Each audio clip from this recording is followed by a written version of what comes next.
Hello and welcome to another episode of The Only Playbook. Week 16 is officially in the books. Did your team make it to the finals? Did you have the all dud lineup where you had a bunch of studs, but they just decided this was the week that they were going to not give a shit about football and not put up the stats to help your team make the finals?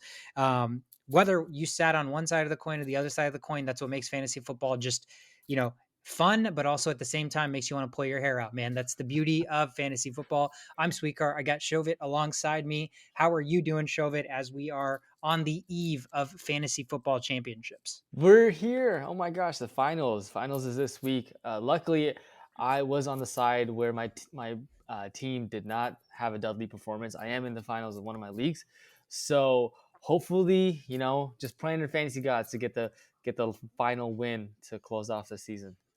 Yeah, well, I think we may have to do it on the preview episode next episode, but we need to, since we're both in the championship in one of our leagues, we should run through our lineups and kind of do a little collaboration so we can Yeah. put out the best lineups possible. And I want all three of us, and even including Show, we all need to at least win one of our leagues. So we can put our money where our mouth is. So we'll definitely dive into all of that. Again, without further ado, let's jump into all of the action with Water Cooler Talk. But real quickly, again, 16 weeks have transpired in football, which means playoff standings and the way playoffs are shaking out. There is a lot of things that have already been set in stone, but there is a lot of stuff that is still up in the air. So I just wanted to real quickly run through this because it is important for fantasy perspective, because if some of your teams that you have players on have already clinched a playoff spot or the division or the bye week or they're going to rest their players. They have no incentive to play their players. And so that's definitely something that if you're in a week 17 championship, or me, like an idiot that I am in my league, it's a 2-week championship. So week 18 is also going to be playoffs. And, you can bet your money that there's going to be players being benched and resting. So the players and the teams that have clinched, we'll go over, and then we'll talk about a little bit about how that's going to be hindering your fantasy lineups for this week. On the AFC side, the Bills have already clinched. The Chiefs have already clinched. The Bengals have already clinched. The Ravens have already clinched. And the Chargers last night clinched a playoff spot. There are still 2 spots waiting to be figured out. It's going to be the Jags division with the Jags and the Titans, who are going to face off in week 18, basically for the division there. And then there is one final wildcard spot, which the Dolphins, the Patriots, the Jets, the Steelers, and the Raiders are still not mathematically eliminated. So still a lot of teams in the hunt in the AFC. On the NFC side, the Eagles have already clinched, the Vikings have clinched, the 49ers and the Cowboys have clinched. Now, nobody's clinched the first round bye yet, so the Eagles still have to win to clinch that first round bye. If they lose out and the Cowboys win out, there's a chance the Cowboys still win that division. So nothing is actually set in stone. The one thing that is set in stone, the Vikings have won the North and the 49ers have won the West. It's just going to be about seeding. Now, the teams that are still in the race, the Buccaneers, their division is still not locked up. So it's going to be the Buccaneers and the Panthers and the Saints who are still alive.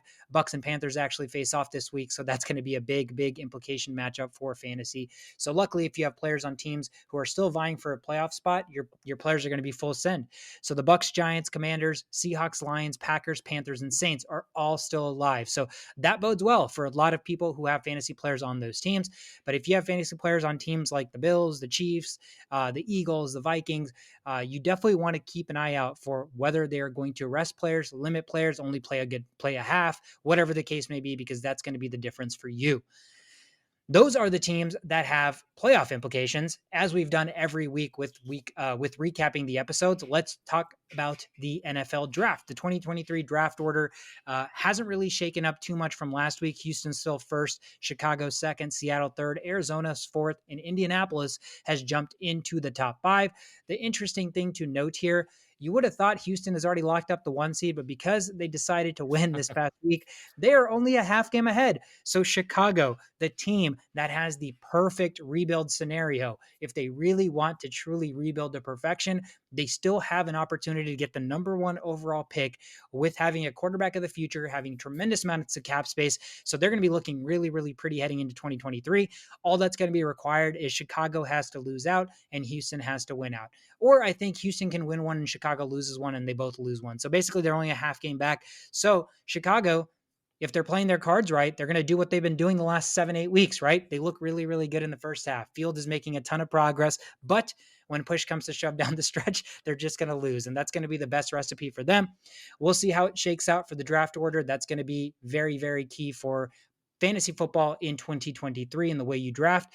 But that's all we have for Water Cooler Talk. Show it, injuries, everything else. We'll talk about it in the preview episode. Let's jump into recapping with the rundown. First game on the board, the Buffalo Bills were traveling to Chicago to face the Bears that we just talked about. It was windy, it was horrific weather, but it did not matter for Buffalo. They win this game 35-13. They covered the 8-point spread, the over 40.5 cashes.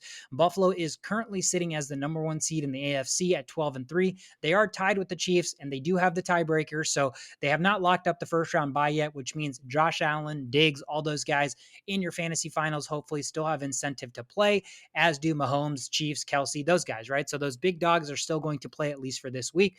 Chicago drops to 3-12. We talked about it. Weather was a factor. The wind was insane. And what did we talk about was going to be detrimental to combating the wind? It is running the football. And that's what the Bills did, man. They ran. Josh Allen didn't have a great day to the air, but it didn't matter. 172, 2 touchdowns, threw 2 interceptions, but he ran it 6 times for 41 yards and a score. He ended up as QB6 this week, only 22.98 fantasy points, which I say only, but for a guy who is QB1, there were 5 other quarterbacks that outperformed him in the semifinals of fantasy football. The running game was working. I told you, Shovit, I was like, if there's a week where you could somehow throw Singletary or Cook into the lineup, I think there's an opportunity. And wouldn't you know it, 12 for 106 and a score for Singletary, caught 2 balls for 19 yards. And even James Cook, 11 for 99 and a score, 1 carry, 9 yards. I mean, to think you could have started James Cook over the likes of Aaron Jones, over the likes of some of these stud running backs who absolutely did next to nothing. It's just, again, the world of fantasy football. Sometimes it makes you want to rip your hair out. The receiving core on their side, though, because of the wind, not great. Gabe Davis, 3 for 45 and a score, which if you started him, you were really, really flipping that coin. So you lucked out with a salvageable day. Dawson Knox, I mentioned, tight end position in the wind, short dump offs, has an opportunity to get into the end zone, and he did. 3 for 38 and a score. Diggs is the big guy. He's the first round pick. He's the guy you expect to perform in the playoffs. Only 2 catches, 26 yards. So pretty dudley performance for Stephon Diggs. On the Bears side, similar things, right? Justin Fields has been the quarterback who has gotten people to the promised land, gotten them this far as a mid-season waiver wire pickup. Only had 119 yards passing and a touchdown, but the really, really interesting part about this was with the wind, you would have expected a ton of Fields running. He only ran the ball 7 times for a measly 11 yards. So in a playoff performance, in a semifinals, he only had 9.86 fantasy points. Not what you want from Justin Fields. Run game was David Montgomery, 16 for 62 on the ground, 4 catches for 22 yards.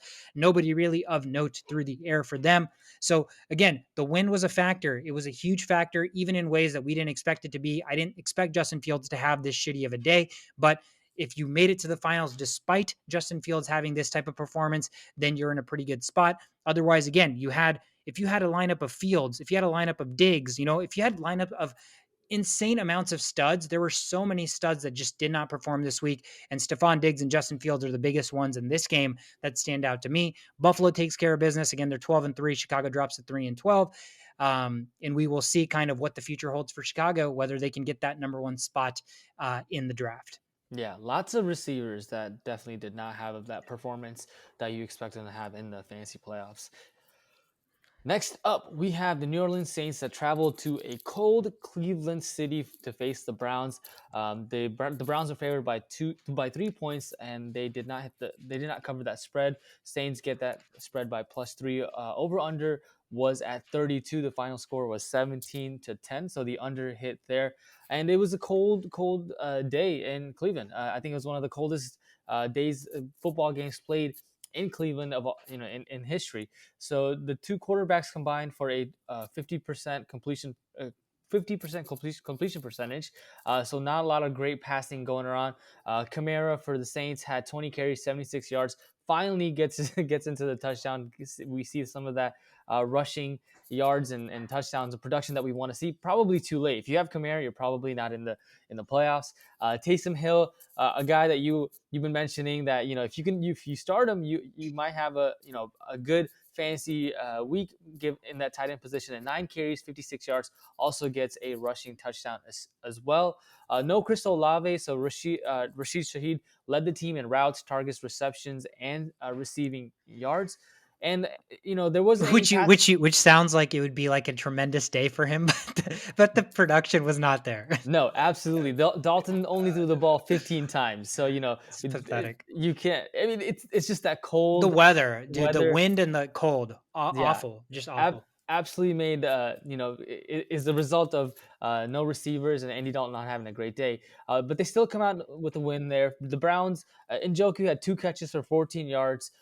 He's had under 30 receiving yards in the past. In the last 4 games since coming back from the injury, so he's facing the Commanders next week, who have allowed the fewest fantasy points to tight ends. So Njoku is not a start anymore for tight end position. I mean, if you don't have anyone else, you probably start him, but it's not looking good as far as this what the previous 4 games since his injury shows. Deshaun Watson gets a rushing touchdown, had 24 yards rushing, but that's really all he had as far as fantasy goes. Nothing to be excited about to start on your team. Cooper had 6 receptions on 9 targets for 72 yards. He was probably the only bright star. Him and Nick Chubb, who had 24 carries and 92 yards. Donovan Peoples-Jones, I think, only had 1 catch in the whole game. So not a lot of throwing, but yeah, like you mentioned, to combat the cold, they ran the ball often. Nick Chubb and Kamara both had pretty decent days as far as the yards and touchdowns are concerned. But both teams now are 6-9, and with no playoff hopes alive. So they're just playing to play now.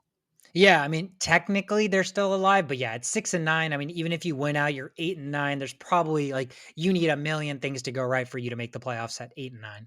Take it to Kansas City, where it was another cold affair. They were hosting the Seahawks. They were favored by 10 points at home, and they covered the spread under 49.5 cashes as the final score is 24-10. Kansas City 12-3, tied with Buffalo, who has the tiebreaker still. So still vying for that first round bye, which means, again, Mahomes and Kelsey are not going to be benched. Pacheco, Jerick McKinnon, guys who have had phenomenal fantasy outputs recently, those guys are still going to be, full sends. Seattle drops to 7-8. Their playoff hopes are dwindling away, but they are still not out of it. The Chiefs pretty much controlled this game, man, start to finish. There was no point where the Seahawks really were posed a threat.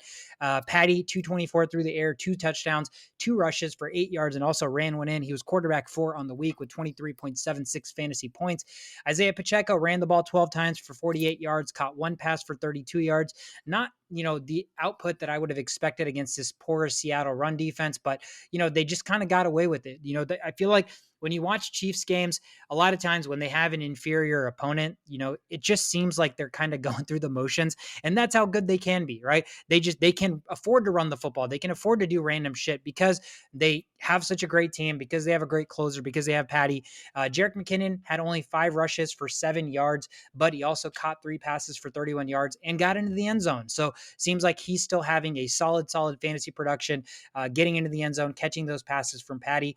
And Kelsey had 6 catches, 113 yards, so he ended up having a pretty nice day.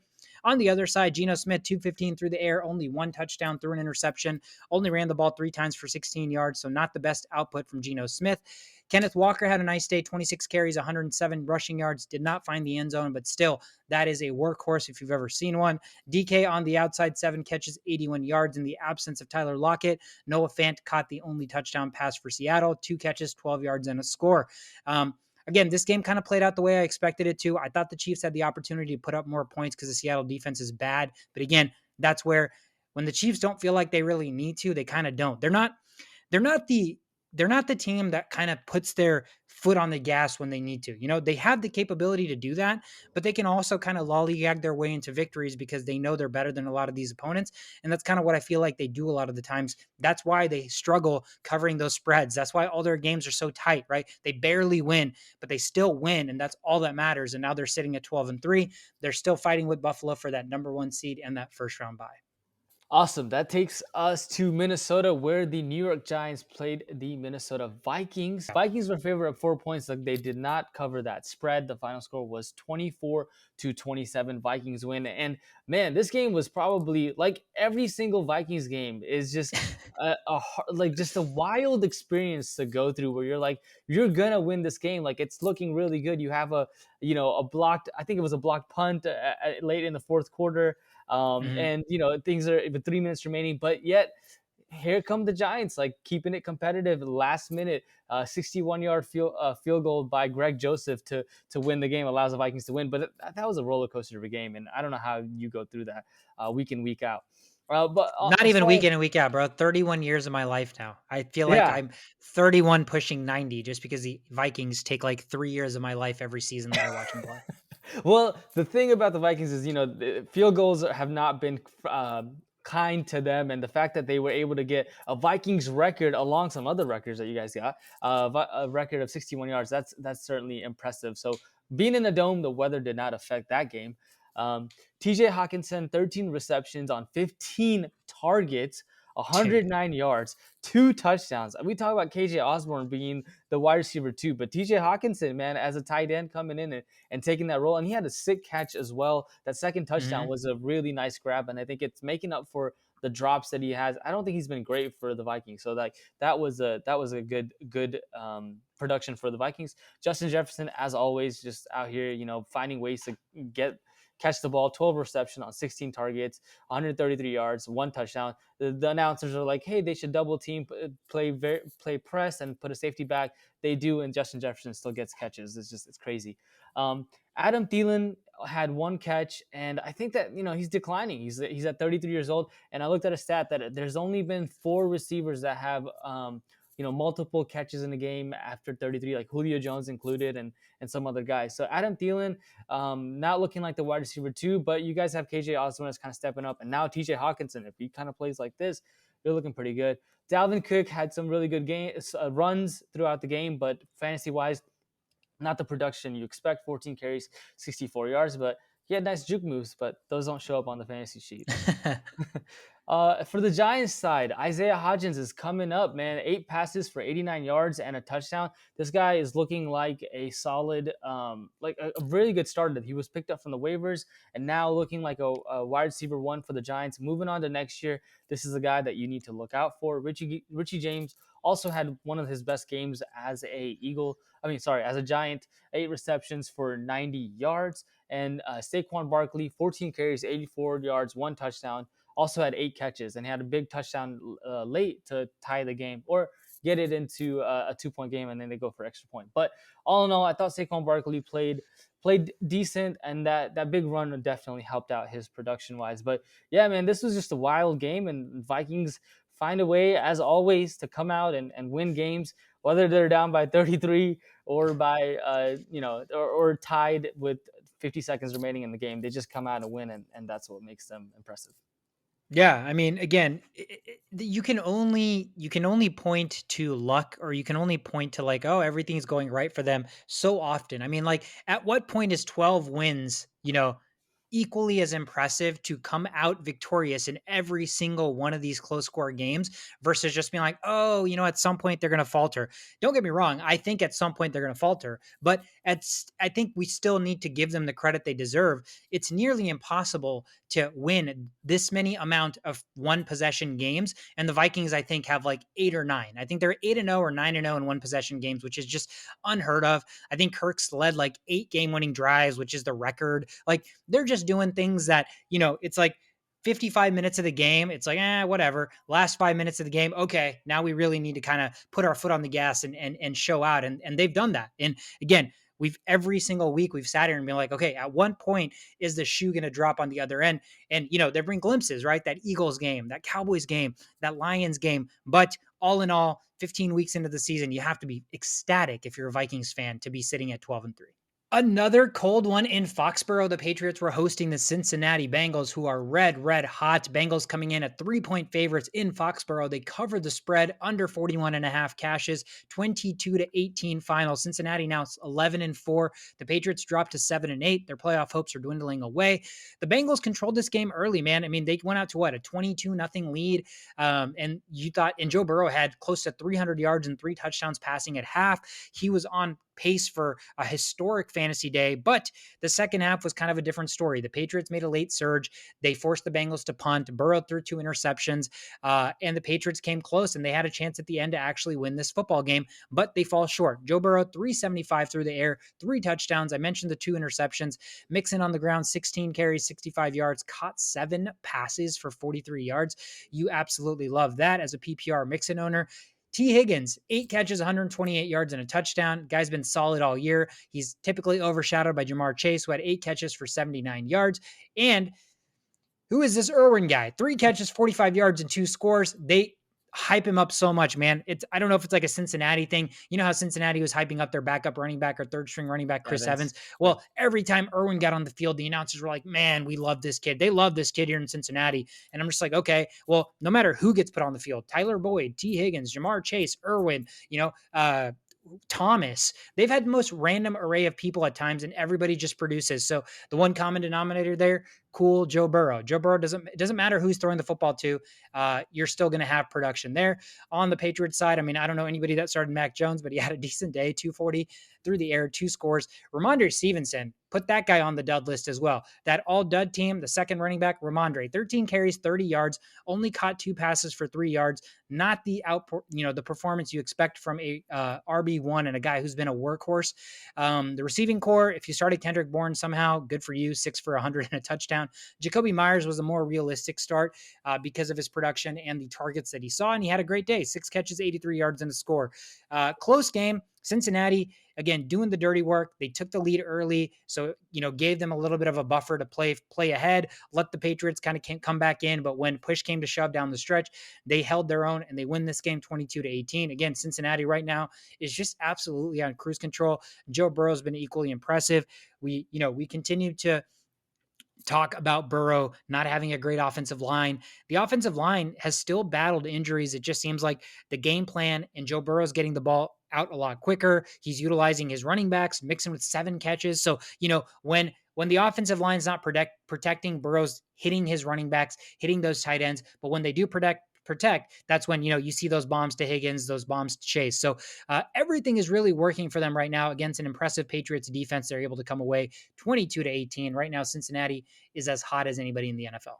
Man, perfect timing too. And in regards to Stevenson, I had to start Zonovan Knight and Stevenson. Zonovan Knight had 2.3 fantasy points and Stevenson had 3.3. So, and you won, and you won that league. I did. I won that week. Yeah. Yeah. How? Saquon Barkley, Justin Jefferson, Amon-Ra St. Brown, and Kelsey. Those guys. Oh wow, God! Those guys. What a squad. Yeah. All right. Next up, we've got the Detroit Lions at Carolina to face the Panthers. The Lions were favored by 2.5. They did not cover that spread. The over-under was at 43.5. The over hits with a final score of 23-37.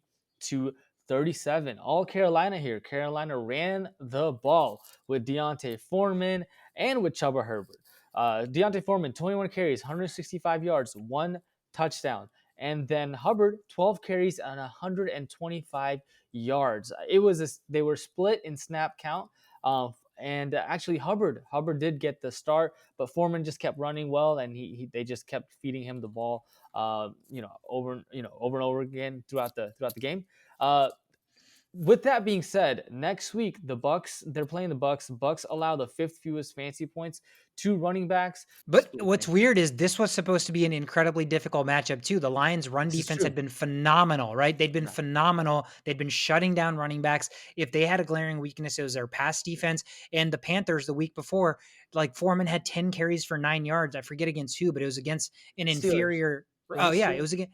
Was it? Yeah. Which the Steelers' run defense, as of the last 4 or 5 weeks, even as a season as a whole, has been inferior to the Lions. So, chalk this up to things that just don't make sense, right? Yeah. Everything told us that this was not a good week to start these running backs. And even the backup running back runs for over 100 yards. It's wild. And speaking of more wild stuff, Shane Zylstra for the Detroit Lions with a hat trick.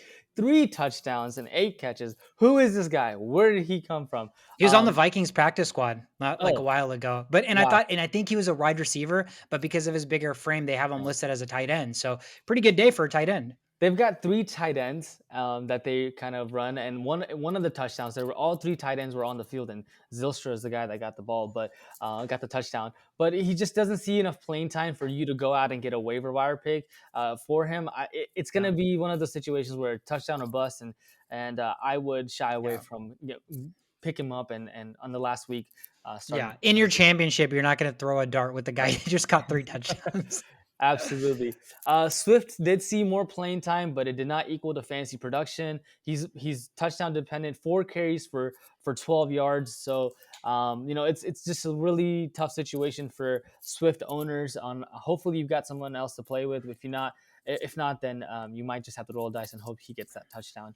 DJ Chark, 4 receptions, 108 yards. He had a solid game. And Amon-Ra St. Brown, who's probably the guy that you're starting on a weekly basis, 7 receptions, 76 yards, which is like what 14 fantasy points in full PPR, 10 and half point. You'll take those. You'll take those numbers if you can. But all in all, yeah, I think the Panthers just ran over these Detroit Lions, and they just had no way to stop them, which is surprising because, as you mentioned, the defense, run defense, have been playing really well the last 5 games. But against the Panthers, they just did not play that as well, and Panthers get a win. Yeah, it was like that classic trap spot, right? Detroit's gotten hot. They finally got the respect. They were favored against the Vikings, which everybody thought was weird, and they ended up winning that, covering that spread. Finally, start to get that that respect that they deserve, and then they have a little bit of a letdown spot. But again, I didn't expect them to win out the rest of the season, so there was probably an opportunity for something like this to happen. But I didn't expect it to happen against Carolina, and now this puts Carolina in a very great situation where they play the Bucks, and the winner is basically next to guarantee that division. So, at 6-9, they still have a chance to win the division. Who would have thought? Take it to Baltimore again, staying in the Northeast. And what does that mean? Bad weather. It was windy. It was cold. The Ravens hosted the Falcons, who play in a dome. They're not used to this cold. The Ravens favored by 6.5 points. They cover the spread under 35.5 cashes. 9-17 was the final score. Ravens take the cake here. They're 10-5. Atlanta drops to 5-10. What was the story? Again, windy weather, which means a lot of running. Another weird situation. Just when he thought J.K. Dobbins was the guy, 12 carries, 59 yards. They love Gus Bus. Gus Bus had one less carry, 11 carries, but he had 99 rushing yards. Huntley ran it 11 times for 26 yards at 115 yards through the air and a touchdown. Mark Andrews, probably the only pass catcher you thought about starting and probably did start. Only 3 catches for 45 yards. So it's been disappointing for the passing game there, but the weather did not help them at all. On the other side, Ritter had 218 through the air, no touchdowns, no interceptions. But the reason I point this out is, again, dynasty, next year's fantasy value. This guy's got some chemistry with Drake London. Drake London, back-to-back games with 7 catches, 7 for 96. And that was with Ritter having 90 yards passing last week, and I think 70 of them went to Drake London, right? So the target share, the yardage share, every market share possible is Drake London or bust right now for the pass catchers. So that is definitely something to look out for. If heading into 2023, Ritter's the quarterback, London definitely becomes much more appealing. And we talked about it. Cordero Patterson was in a split share, but it seems like that's slowly shifting into more of a Tyler Algier's the guy. 18 carries, 74 yards, 4 catches, 43 yards. Patterson only 8 carries, 17 yards, 1 reception, 14 yards. So Patterson's getting up there in age. He's a Swiss Army knife. He takes a beating. Algier might be the guy that heading into 2023 is going to be their RB1. So another interesting fantasy dynamic to look out for next year. For this year, doesn't really matter. The Ravens take the cake. Heading into the championship, I don't think you can really bank on starting anybody on the Falcons side. I mean, maybe your flex is Algier, and that's like not the worst thing in the world. But other than that, I'd steer clear of anybody, honestly, on both sides of these teams, right? I mean, I felt good about Dobbins for 2 weeks, and they decided to run Gus Bus just as much. Huntley, obviously, right now does not warrant a start. And even Andrews, man, we've talked about so many tight ends just kind of having that boom or bust potential. You don't expect Andrews to be that bust guy, but he hasn't even had like a boom week in recent weeks. So, we'll talk about it in the preview episode, but there's a situation where maybe you're pivoting away from Andrews in the finals if you have a team that has Mark Andrews and you're looking at a tight end elsewhere that's going to offer much more upside. Because right now, if they're staying at home playing in Baltimore, it's going to be cold. It's going to stay windy. The Northeast sucks for weather. And so there's going to be better options, in my opinion. But again, Ravens do what need to be done. It's ugly. It's Ravens football. They're 10-5, and they have clinched. They're clinched in the playoffs right now. Just classic ugly NFC North type of game. AFC, yeah, exactly. AFC North, sorry, yeah. All right, next up, the Houston Texans against the Tennessee Titans at Tennessee. The final score was 19-14. Houston covers the +3 spread. Over under was at 35 and a half, and the under hit as the final. Did the under hit? Yeah, the final score Yeah. was Yep. 19-14, so 33 points. Houston ends up winning this game, which is wild. Brandon Cooks for the Texans had a pretty solid game. 4 receptions on 7 targets, 34 yards and 1 touchdown. When I say solid, he got into the end zone. Um, and it's what's interesting about Brandon Cooks is that he is a potential waiver target as they face the Jags next week, who are allowing the 8th most fantasy points to receivers. So Brandon Cooks, I feel like the Texans, although they are in a spot where they could tank. I just don't see teams actually tanking. Like I feel like the Jaguars of last year didn't tank either. The Lions of last year didn't tank. They still put up a strong game Mhm. in the last couple of weeks. So I like the chances as far as receivers from the Texans go next week, and the backfill. So there's a 3-back committee going on with Dare Ogunbowale, Royce Freeman, and Rex Burkhead that shows up on third downs. And the Jags allow 10th most fantasy points to running backs this season. So Freeman should be the lead running back for the team. He had 16 carries last game. So against the Jags, I like him. I like the just to go out and pick him up for waiver wire. I think Royce Freeman would be a smart choice there. But on the Titans side, as far as fantasy goes, Derrick Henry, 23 carries, 126 yards, 1 touchdown. We talked about the fact that he may be hobbled with a hip injury, so definitely look out for the practices and whether he's participating in practice or not this week. And he Traylon plays Burks, on Thursday, so it's a and quick turnaround for Henry. that's true. So definitely need to look into that as well. Traylon Burks returns and finally saw more than 75% of offensive snaps for the first time, and that's just something to look into again more for next year. Traylon Burks probably not someone you're going to start in the last week of fantasy playoffs. Titans passing game was held under 100 yards total this whole game, and that although that's not very good. They play the Cowboys next week, who have allowed the 7th most fantasy points to receivers this season. I just said the Traylon Burks would not be a good start, but maybe their tight end is someone that you want to look into. Okonkwo, right? Yeah. Is a The guy that problem is, well, the problem is it's Malik Willis, dude, and like he's just like how can you put your faith in somebody catching balls from a quarterback who has shown no ability to throw the football effectively in the NFL, especially in the championship week. So I loved Okonkwo all season, especially when he came onto the scene, but that was more with Tannehill, at least throws the football or knows how to throw the football. I yeah. told you on last week's episode, don't be surprised if Malik Willis keeps one and runs it into the end zone, and he did exactly that. He ended up rushing for a touchdown, salvaging a day if you somehow got creative and started Willis. I think he had like 15 fantasy points. But yeah, I mean, right now, if you're really like you're rolling the dice heavily if you're trying to start a pass catcher for a team that has a starting quarterback who can't even throw for over 100 yards. That's very true. I mean, if Derrick Henry doesn't suit up, you may actually not start anybody from the Titans next week Yeah. because Hilliard's, the only handcuff He's was on the Hilliard. IR, I think, He's on the too. Hilliard's right. yeah, Hilliard's on the IR. So I think like their backup. I like tried to look it up because I had Henry, right? Yeah. And so I was like, shit, do I need to handcuff somebody? And it's a guy that I've not even heard of. So like that tells you everything you need to know. They're like Derrick Henry or bust right now. So that's why it leads me to believe that he probably will play. But I am like a little bit, on the fence because I think even if he does play, because there is no playoff implications, whether they win or lose. I mean, they win. They need tremendous amounts of help to clinch this week, but more than likely, they're going to face off against the Jaguars in week 18, and that's going to be for the division. So if they're smart, on a short week, he's hobbled. They probably should rest him. Like that's probably the logical thing to do, and then suit him up for week 18. But who knows? I mean, that's literally their entire team. If you bench Henry, you're basically like, we're throwing in the towel. We're just going to prepare for week 18. So Yeah. that's definitely something to monitor. I'm a Henry owner. You're playing against Henry, so all kinds of implications in the finals.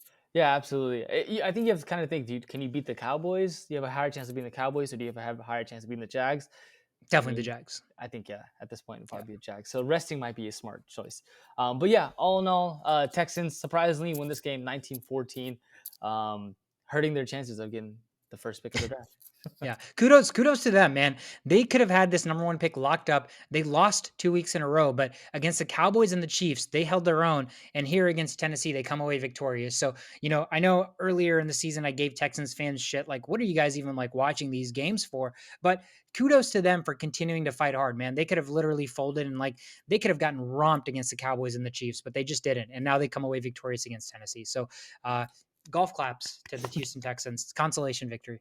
San Francisco, where the weather was probably the nicest it was in any game this week, not inside of a dome. They hosted the Commanders. They were favored by 7 points, I believe, and they covered the spread 30-27 final, 37 and a half. They almost hit themselves. They are now 11-4. The Washington Commanders are 7-7-1. They are clinging on for dear life to a playoff spot right now.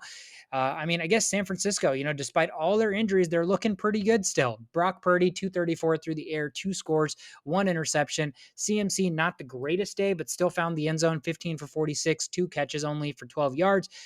George Kittle, man. George Kittle has been the biggest benefactor since the Debo injury, since the Purdy surgence.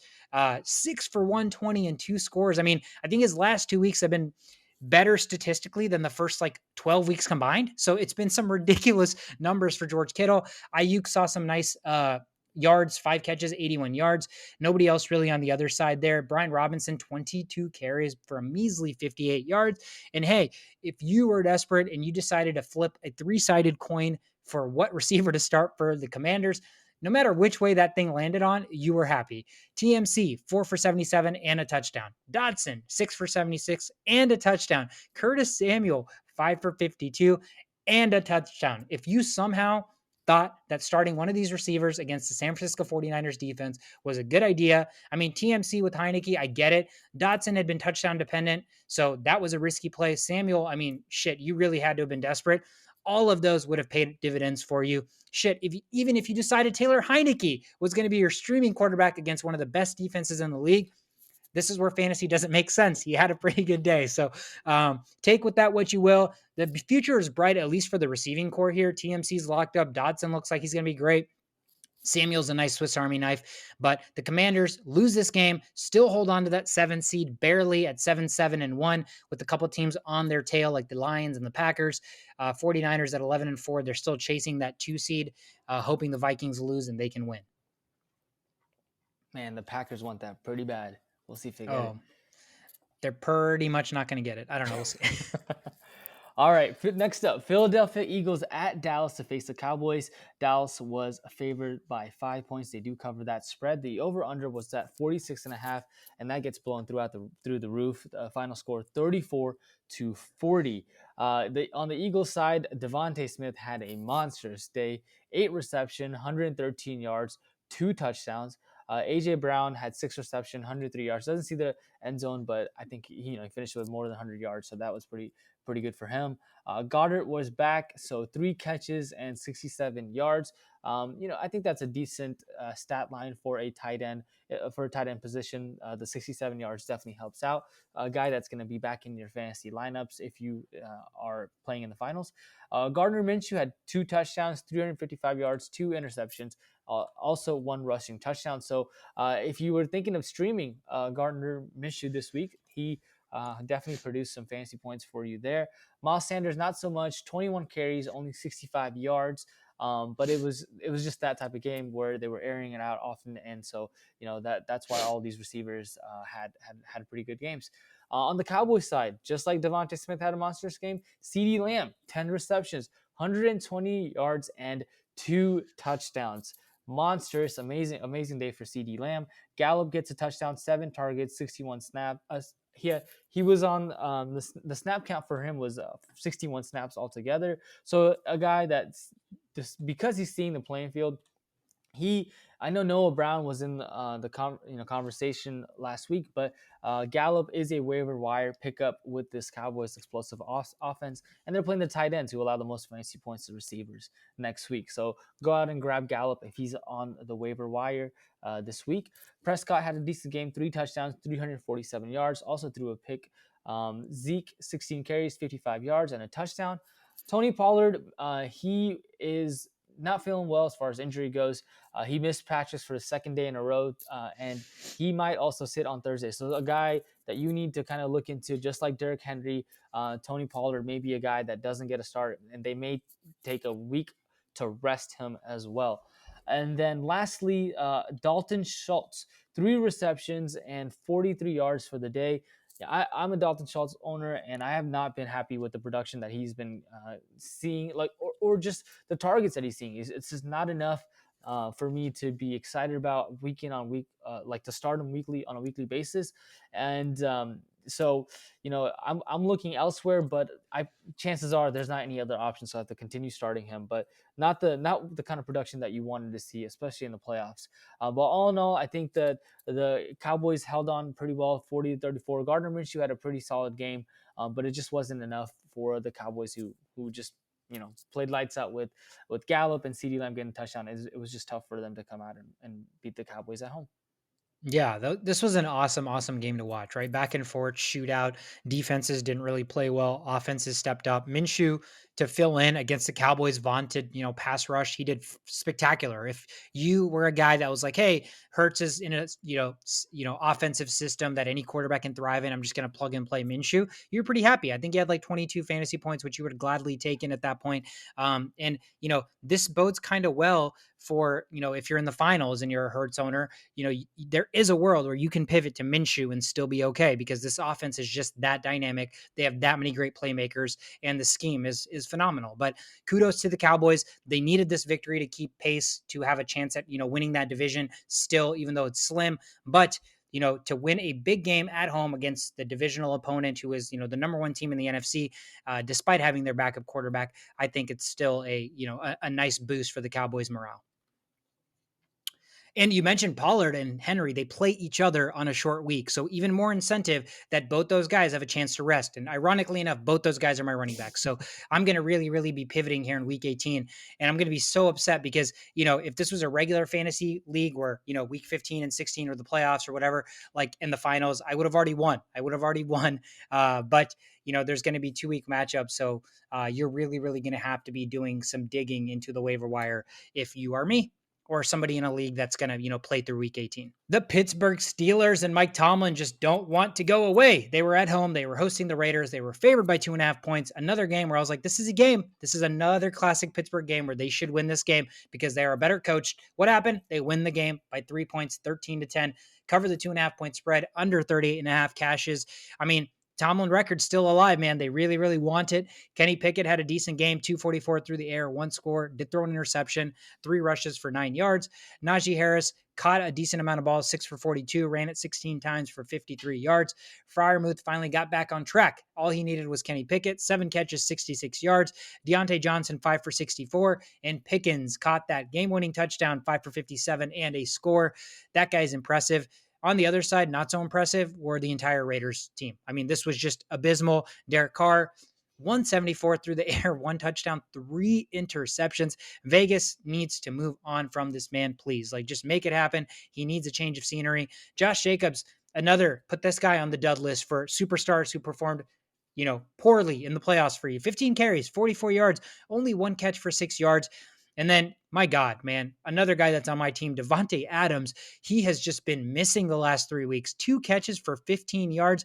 I mean, again, I just put this back on Derek Carr. This offense is so bad when Derek Carr is making horrible decisions. I mean, Waller had 4 for 58, Renfro 4 for 42, and caught the only touchdown from Carr. But you have the best, one of the best skilled receivers of all time in the league right now. And for you to only throw him the football like 5 to 7 times, only have 2 catches in a game you lost, it's just not acceptable, man. This guy, even if he has 2 for 15, he should have 12 targets at least, like to show that you tried to get him the ball when you were losing and it did not succeed. But this is just not the type of performance you expect. I texted you about this earlier. I went from having a juggernaut team all of a sudden in the most important week, the championship. My entire team looks like shit. Jalen Hurts is hurt. Derrick Henry and Pollard might get benched because they're both hurt. I have Saquon. Well, Davante Adams has become useless the last 3 weeks with this guy. Hopkins is useless because he's got Trace McSorley throwing him the football. I'm in shambles right now with the lineup that looked like it was, insurmountable for the opponent. So that's just the world of fantasy. The Raiders look abysmal. They do not surprise me at 6-9. God, they better not backdoor into the playoffs because nobody wants to see that. Pittsburgh at 7-8. They're still alive. They have to win out. They have to hope for some help. But shit, man, kudos to Pittsburgh. They've had a carousel at the quarterback position. Their defense has been hit or miss, and they're still one game away from being 500.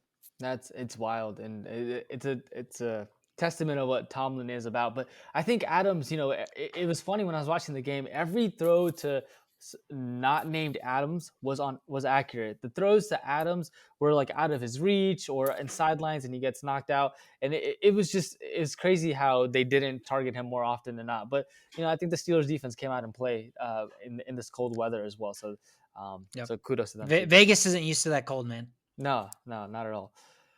All right. Next up, we've got the Green Bay Packers that played in Miami to face the Dolphins. Dolphins were favored by 4 points. They do not cover that spread as the Packers end up winning this game 26-20. The over-under was at 50 points and the under hit with a total of 46. Dolphins now lose 4 games in a row, and surprisingly, they have the same record this time last year as they do now, with Brian Flores as their coach, who actually got fired.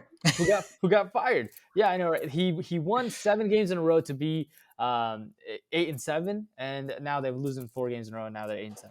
But I think that this game was interesting because Tua was in the control of the first half, and he had this play where he hits his head on the floor. And now there's talks about the fact that he might be concussed. And after that hit, he had 3 interceptions in the second half, just did not look the same. Some of the other guys that did look good for the Dolphins, Waddle, he had a total of 28.3 fantasy points in full PPR, 5 catches on 6 targets, 143 yards, and one touchdown, and he had a long 84-yarder that really just highlighted his speed as well. You think Tyreek Hill is the only fast guy? No, Waddle Dude. can run. Waddle can It's run. so it must be so nice for Tua when his stats look great just because his receivers just run the ball 80 yards after a measly dump off. There's a lot of teams have no receiver that is capable of doing what Jalen Waddle did on that play. Think about the life of a quarterback when you have 2 of probably the 5 fastest players in all of football. It's just insane.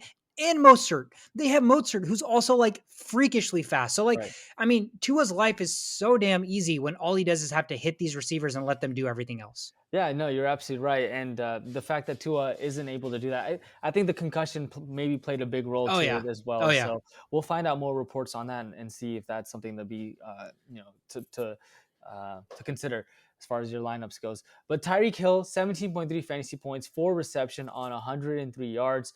Jeff Wilson had 11 fantasy points. He gets into the end zone, kind of salvages his day. And Raheem Mostert, he had a fumble, and I think he didn't have that many.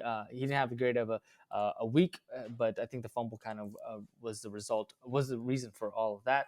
On Green Bay side, Christian Watson catches all 6 of his targets for 49 yards. AJ Dillon had 12.8 fantasy points. Also got help from the 1 touchdown that he had. He had a total of 36 yards rushing and then 12 yards passing the ball. So not the greatest, most efficient run, but the touchdown definitely helps. You have to monitor Aaron Jones. He hurt his ankle on the first carry of the game. And if he is not injured, if he's practicing, the next matchup is against the Vikings. You've got to like Aaron Jones' chances if he does start that game. If not, AJ Dillon, I think full send. But kudos to the Packers, man. They're coming out here. They've got to win out and to be able to make it to the playoffs, and that they're doing just that, winning games, beating a formidable opponent in the Miami Dolphins, who are now actually losing 4 games in a row. They're clinging on to that wild card spot. So we'll see how that ends up unfolding in 2 more games. But yeah, Packers win 26-20. Yeah, add Aaron Jones to that all dud team, right? I mean, if you had him in the finals, horrendous performance. And then, this is interesting because we've had this Tua conversation. Is he a great quarterback? Is he not? Is he more of a system quarterback? And, what have the teams decided to do recently is they've decided to try to take away his first read because everything that Tua does is pre-snap reads. So when you take away that first look after a three-step drop and it's not open, then that's when Tua has to improvise. He has to go to second reads, third reads. He has to shuffle his feet because the pressure is getting to him. And that's a lot of times when you've seen him struggle. And then outside of that, they're covering the middle of the field because Tua doesn't have a strong enough arm to throw those, from right hash to left hash. He can't throw those like deep outs. So if the defenses are just playing the middle of the field, then that forces Tua to do things that he's not comfortable doing. And right now we're seeing that when he's not comfortable, he's not successful. So he's another guy that cannot play outside of a system. Like he can't improvise as much, right? And it doesn't help that he's already had what 2-3 concussions now this year. So like there's definitely something a little messed up in his head right now. And I think for his safety, like if he somehow plays the last 2 weeks, like that's not going to look good for Miami. But if he doesn't play, then their playoff hopes dwindle away. So it's a weird situation to be in if you're a Miami Dolphins, team. The game that we dreaded, that Christmas Day, the peak time on Christmas Day. What game were you going to watch? You were going to watch Russell Wilson and the Denver Broncos traveling to LA to take on Baker Mayfield and the Los Angeles Rams. Finally, a good matchup for the Wilson and the Broncos. They showed a lot of promise in that game against the Chiefs where Wilson looked great before he got hurt. Well, he's back. We're ready to go. Let's build some momentum. Well, that did not happen. This was the exact opposite of that. This was the worst performance, maybe of the entire season for any particular team. The Denver Broncos against this Los Angeles Rams team that had Baker Mayfield, Cam Akers, and Van Jefferson as your quarterback, running back, wide receiver, like right RB1, QB1, and wide receiver one. They beat this Denver Broncos team that's supposed to have a good defense 51-14. That's right. 51 points put up by the Rams against this Denver Broncos defense. Nathaniel Hackett got fired, as he should have. Russell Wilson is absolutely cooked, man. 214 through the air, 3 interceptions. He is fucking terrible. Like he's just bad. And this offense is bad. This team is bad. Hopefully, like the Hackett firing somehow like changes things, but I don't know how much it's really going to change for Russell Wilson, to be honest with you. The running game sucked. Latavius 8 for 34. Edmonds got into the mix, 6 for 31. Marlon Mack in a blowout got 4 for 22. I mean, the saving grace, Jerry Jeudy continues to be a solid fantasy player. He's got a bright future, 6 for 117. Cortland Sutton comes back from injury, 5 for 64. And Russ does love Dulcich, 4 for 39 and a touchdown.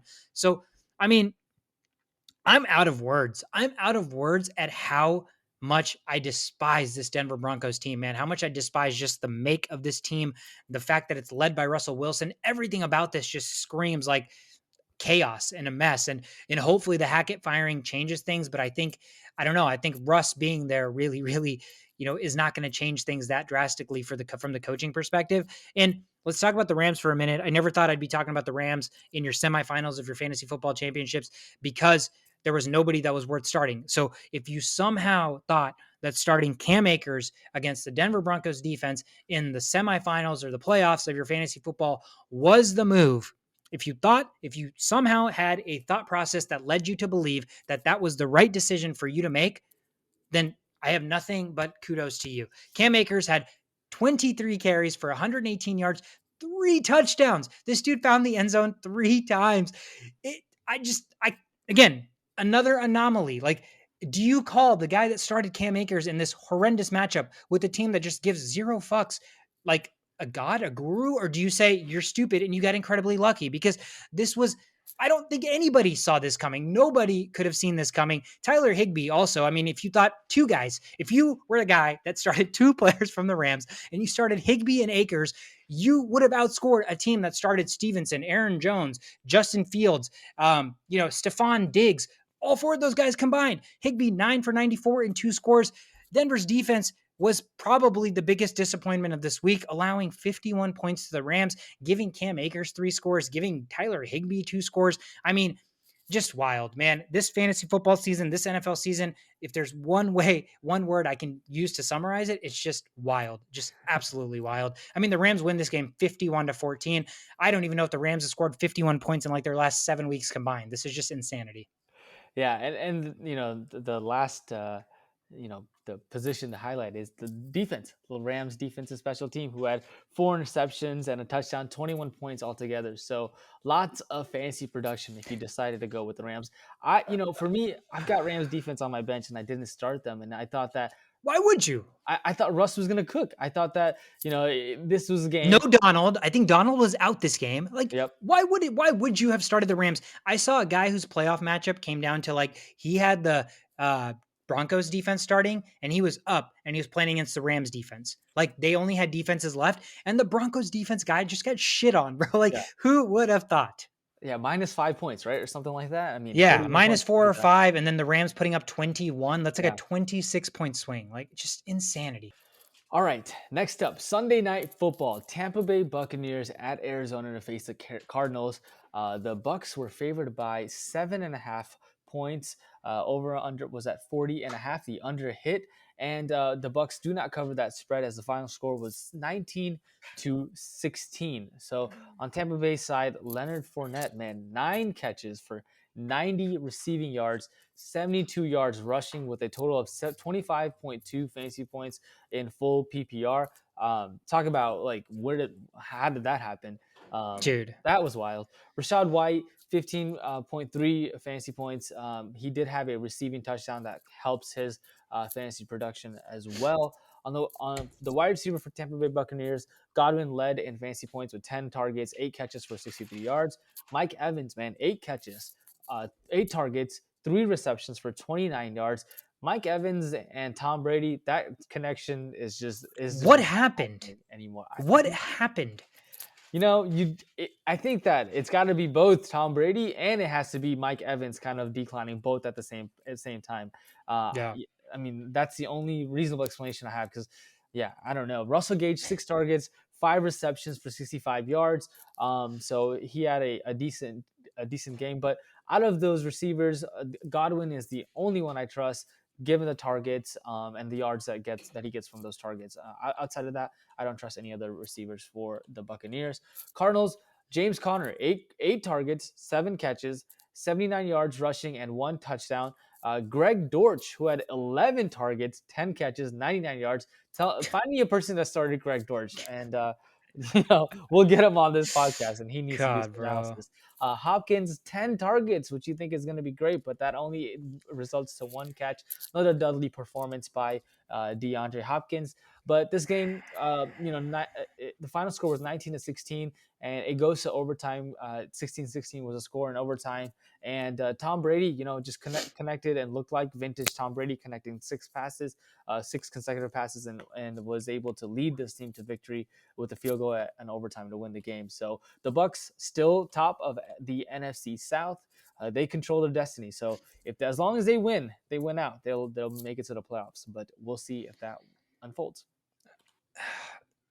Dude, I'm it's just infuriating. And Shishok can relate, even though in our league he's not in the playoffs, his receiving core is Adams and Hopkins, right? And in my other league, it's Adams and Hopkins, and I have Chase too. But like to see studs like Hopkins get 10 targets, it was like you talked about the Adams thing, right? Every throw that was going to Adams looked like it was not catchable. That's how every single throw to Hopkins was. And then every throw to Greg Dortch, wide open, right in his hands. And I'm like, dude, this is just like, I want to pick my eye sockets out because who in their right mind would start Greg Dortch when you have Trace McSorley as your quarterback? Like your saving grace is the best player on your team, Hopkins. So like you have to assume he's probably going to get some work. 10 targets and 1 catch. And then you have Adams on the other side, 9 targets, 2 catches, like 3 catches combined for like 2 of the 5 best receivers in the NFL. Like, oh my God. I'm just so glad that I somehow still made the finals despite all of that shenanigan Fugazi BS. But man, those are like, that's when it's like so sad to watch. Like you have such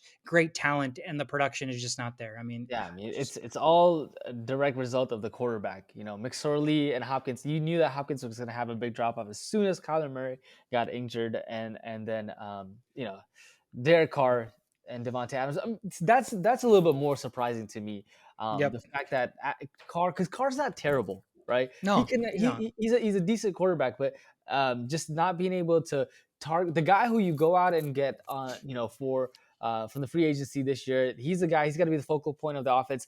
I mean, I just look at how the Vikings handled the Justin Jefferson situation and like how well they target him, even when Dude. everybody knows the ball is going to Justin Jefferson. Why can't they do that with Devontae Adams? I don't understand. Yeah, bracket coverage, double team. It doesn't matter when you're the best receiver. Like it just doesn't matter. And like that's what I wanted the Vikings to do last year because Mike Zimmer would always make excuses. Well, Justin Jefferson was double teamed, so we had to make sure we looked at other places. Well, this year Justin Jefferson's getting double teamed and it's not mattering, right? Same situation for these studs, man. Just give them the football, especially when you're losing. Like, what's the worst that could happen? You keep losing. What's the best that could happen? You have a stud, freak, one of a kind athlete that's going to make a play for your football team. Like it just God, man, I just don't get it. I just don't get it.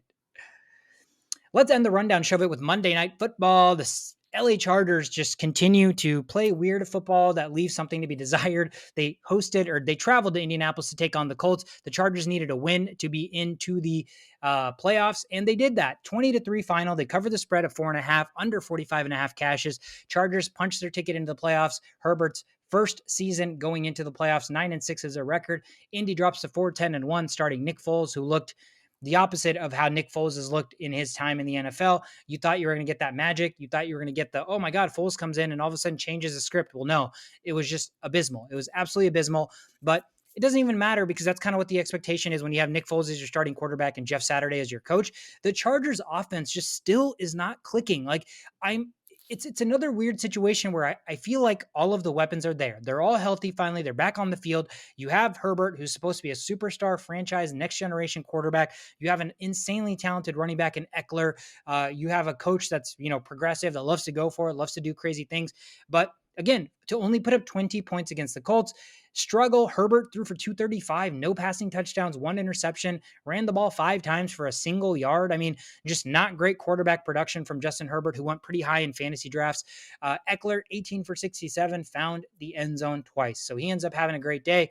And man, what a matchup in our fantasy league that we're in together. The guy who had Eckler was down 19 points, needed 20 from Eckler to make the finals, and holy God, he makes it. And also the guy that was up started Denver defense, and that's the reason he lost. So like, what a wild world. I can't even believe that.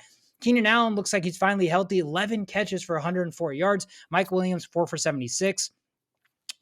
I don't understand why the Colts decided that they traded for Zach Moss and all of a sudden he's like Adrian Peterson 2.0. 12 carries, 65 yards, and 1 catch for 5 yards.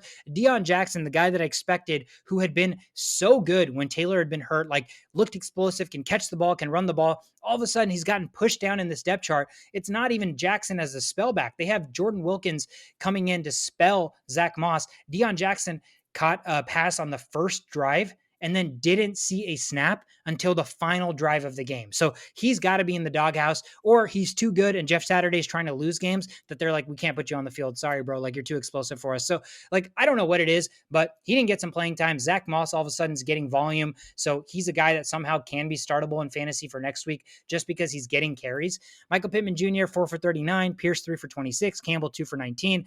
That's not surprising. I mean, everything about that is just what you expected it to be.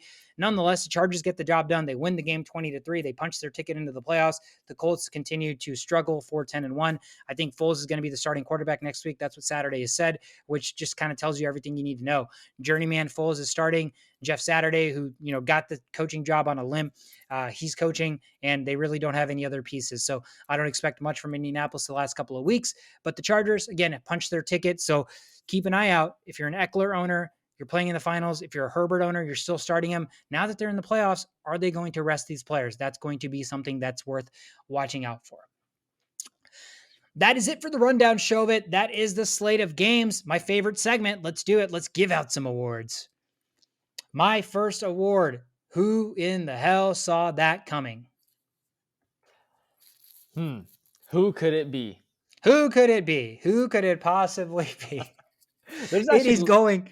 I mean, you're right. I was going to, as you were saying that, I was like, there's actually quite a bit of guys that it could go to. And I want to kind of piggyback into 2 awards. This is going to go, like, the good award is going to go to Cam Akers. I mean, Cam Akers was the RB1 in fantasy football this week, the best running back in fantasy football with 33.7 fantasy points. We already talked about his stat line. I mean, nobody, not even Cam Akers, not even his mom, not even his dad, not even his brother. Nobody saw this coming from Cam Akers. And Who saw that coming award could also be going to the flip side, to this Broncos defense. Who the hell saw you giving up 51 points to the Rams, to the Baker Mayfield-led Rams, 3 touchdowns to Akers, 2 to Higbee? I mean, God, you guys should be ashamed of yourselves. No wonder your coach got fired. Who in the hell saw this coming? Cam Akers, good. Broncos defense, bad. I'm splitting this award for both of them. Well done. Well done. All right. My award is going to be the James White Award. God, I just sat there when you typed this earlier and just thought about who it could be. It's definitely a running back that's just catching a lot of passes, I guess. But I don't know why I can't think of who it is. So you're just going to have to tell me. Okay, so it's going to be Leonard Fournette because he Ah. had 9 receptions this week for 90 yards. Just, and it is just fitting for James White because, Tom Brady was his quarterback. So Yep. it just made sense. And Leonard Fournette, kudos to you. Rachaad White's coming here and taking all of your targets and snap count. But he produced, and he had an average of 10 yards per catch on those 9 receptions. So kudos to Lenny. Yeah, good for him. You love that if you're a Fournette owner. It's been a rocky road playing the Fournette versus White game all season, but Right. if you somehow went with Lenny this week, you were pretty happy about it. Shove it. Let's give out some brownie points. We're brown. We give out points, so we call them brownie points. My brownie point is going to go to this man who deserves a tremendous amount of respect. He, on his team is supposed to be the wide receiver 2, but the talent is there to be a wide receiver 1. He's flown under the radar because he's overshadowed by the guy on the other side because of the quarterback, because of the team. But DeVonta Smith, man, put some goddamn respect on this guy's name. He was wide receiver 2 this week behind the guy you mentioned earlier, CeeDee Lamb, who had a great game. 27.3 fantasy points, 8 for 113, 2 scores. Believe it or not, Shove It, DeVonta Smith is wide receiver 10 on the year. He's finishing currently inside the top 10 of fantasy receivers, and that's with A.J. Brown also in the top 10. So I talked about preseason, what's a team that can have 2 receivers that are going to be inside the top 10? Immediately, I went to Jamar Chase and T. Higgins. Well, look out, because the Eagles have a dynamic duo that this guy does not deserve to be called wide receiver 2. DeVonta Smith is a wide receiver 1. He just plays on a team that has another stud on the other side of him. I mean, shit, he deserves all the brownie points. He's having a phenomenal season. He makes contested catches. There's been so many question marks about his size. He's only like 165 or 170 pounds. It hasn't mattered, man. The guy just produces. He's a stud. He plays on a great team, and he's wide receiver 10 on the season. So he gets all of my brownie points this week. Yeah, that's crazy. I didn't realize he's that up there. But every time I face DeVonta Smith or AJ Brown, I'm fearing for my life. They're just putting up points. Yep. Yeah, just putting up points. All right, my brownie point is going to go to TJ Hawkinson, who had 13 reception, 109 yards, and most importantly, 2 touchdowns in the game, in the Vikings game against the Giants. And I thought that he did a really good job, catching that deep that pass, and the second touchdown was amazing, over 2 cornerbacks. And so I think that he definitely needed a game. After being traded, you were kind of like, well, is Hawkinson even that good?